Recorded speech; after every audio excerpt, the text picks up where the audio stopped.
હવે આપણે paper check કરીએ છીએ. ઠાકોર મયંક બાબુજી આપણું સ્ટુડન્ટ જ છે. એને પણ કાલે એક્ઝામ આપી હતી ઇંગ્લિશની. એ પણ ગુજરાતી મીડિયમનો સ્ટુડન્ટ છે. તો write the number of name. તો 1 થી 100 એના 20 માર્ક્સ છે, તો એને કમ્પ્લીટ લખ્યા છે. ચેકના આપણે માર્ક્સ કાપ્યા નથી.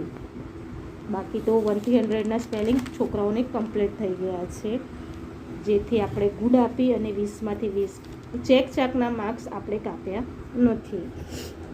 Write the name of a pet animal, એટલે કે પાલતુ પ્રાણીઓના નામ લખવાના હતા, તો એને બરોબર લખ્યા છે. Cow, cat, dog, ox, horse, sheep and donkey. Buffalo ખોટો છે, એટલે બફેલાનો આપણે અહીંયા એડ કરી દીધો છે. એટલે અહીંયા 10માંથી એને 10, આપણે 5 માંગ્યા હતા, એને 6 લખ્યા છે, એટલે આપણે 10માંથી 10 આપ્યા છે આના. પછી write the name of a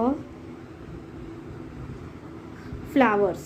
તો ફ્લાવર્સમાં એને રોઝ, લોટસ, જાસ્મીનનો ખોટો લખ્યો, તો જાસ્મીનનો એડ કરી દીધો છે. સનફ્લાવર, અને આ કંઈ બરોબર નથી લખ્યું, એટલે અહીંયા આપણે એને 10માંથી 6 આપ્યા છે.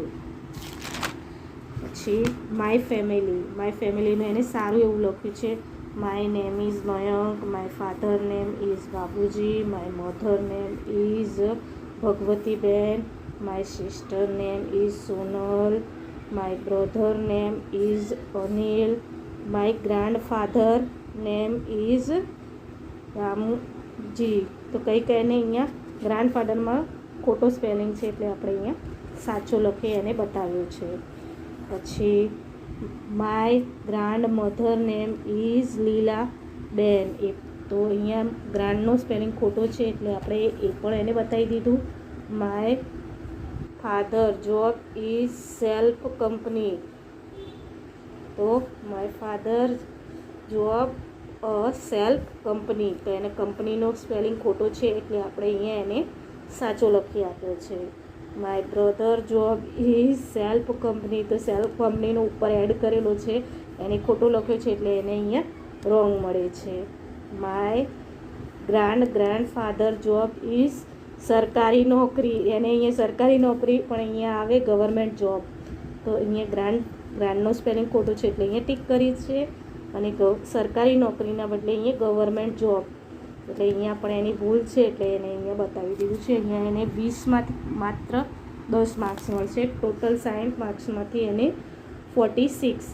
તો પણ છોકરાઓએ 2 દિવસમાં સારું એવું પરફોર્મ કર્યું. हेलो एवरीवन, जो कल हमने एग्ज़ाम ली थी गुजराती मीडियम वालों की, इंग्लिश की जो एग्ज़ाम थी टेस्ट, यानी कि इसमें Anil Thakur 6th standard right the number of name, यानी कि 1 से 100 के स्पेलिंग लिखने थे, तो इसमें इसने अच्छा परफॉर्म किया है गाइस. देख लो, यहाँ पे थोड़ी उसकी गड़बड़ी हुई है, देख लो.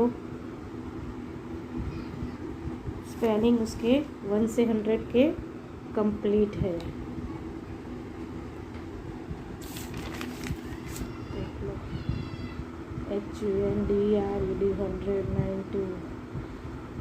इसलिए उसको हमने 20/20 दिए हैं. 20 मार्क्स का था, लेकिन इसके चेक का मैंने कुछ भी मार्क्स नहीं काटे, क्योंकि बच्चे ने बहुत मेहनत से ये स्पेलिंग रीड करके एग्ज़ाम में लिखे हैं, याद करके, क्योंकि वो गुजराती मीडियम वाला बच्चा है, तो भी उसने 1 से 100 के स्पेलिंग कंप्लीट किए हैं, इसलिए उसमें 20/20 दे दिए. स्पेलिंग में कोई गड़बड़ी नहीं है, थोड़ी लिखावट में चेक है. फिर ट्रांसलेशन इनटू द इंग्लिश में गुजराती में लिखा हुआ इंग्लिश में करना था ट्रांसलेट, तो उसने मारू नाम मोहन भाई है, तो अहींया एने भूल करी है थोड़ी घणी. माय नेम इज मोहन भाई नता लखे, એટલે આપણે અહીંયા સ્પેલિંગ નાખી દીધું.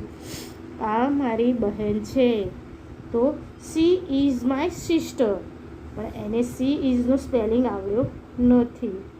માય સિસ્ટર સારું લખ્યું, એટલે એને X માર્ક્સ મળશે.